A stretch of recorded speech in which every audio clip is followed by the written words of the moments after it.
shopping day since it is happy days.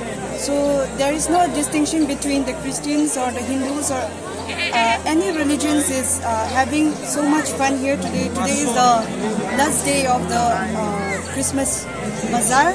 So everyone is enjoying the shopping.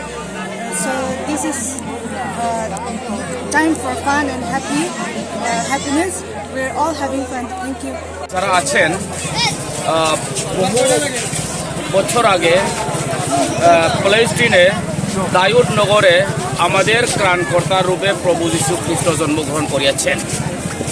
সেই জন্মগ্রহণ করেছেন কারণ যারা জগতের পাপ পীরের মুক্তি পাওয়ার জন্য এই জগতে জন্মগ্রহণ করিয়াছেন।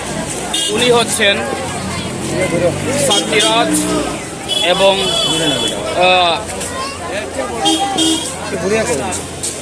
শান্তিরাজ, সনাতন এবং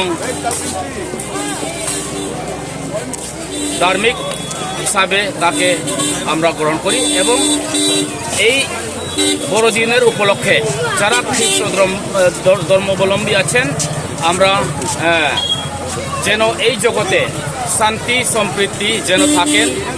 শান্তিরাজ যেহেতু জন্মগ্রহণ করেছেন আমরা অনুরোধ করি যে এই দেশে এই পৃথিবীতে এই জগতে যেন শান্তি বজায় রাখতে পারেন সবার কাছে আমার অনুরোধ। এখানে আজকে যারা খ্রিস্টিয়ান নন খ্রিস্টিয়ান আছেন আমরা অনুরোধ করব যেন বড়দিনটা উদযাপন করেন। বড়দিন আমরা কেন উদযাপন করি? আনন্দে উল্লাসে আমাদের ত্রাণকর্তা রূপে এই জগতে জন্মগ্রহণ করেছে, সেই জন্য সেই খুশির জন্য আমরা আনন্দে উল্লাসে এই বড়দিনটা উদযাপন করি। সেই ব্যাপারে আমরা বাজার কেনাকাটা এই সময় মতোই আমরা করি প্রতি বছর একবার।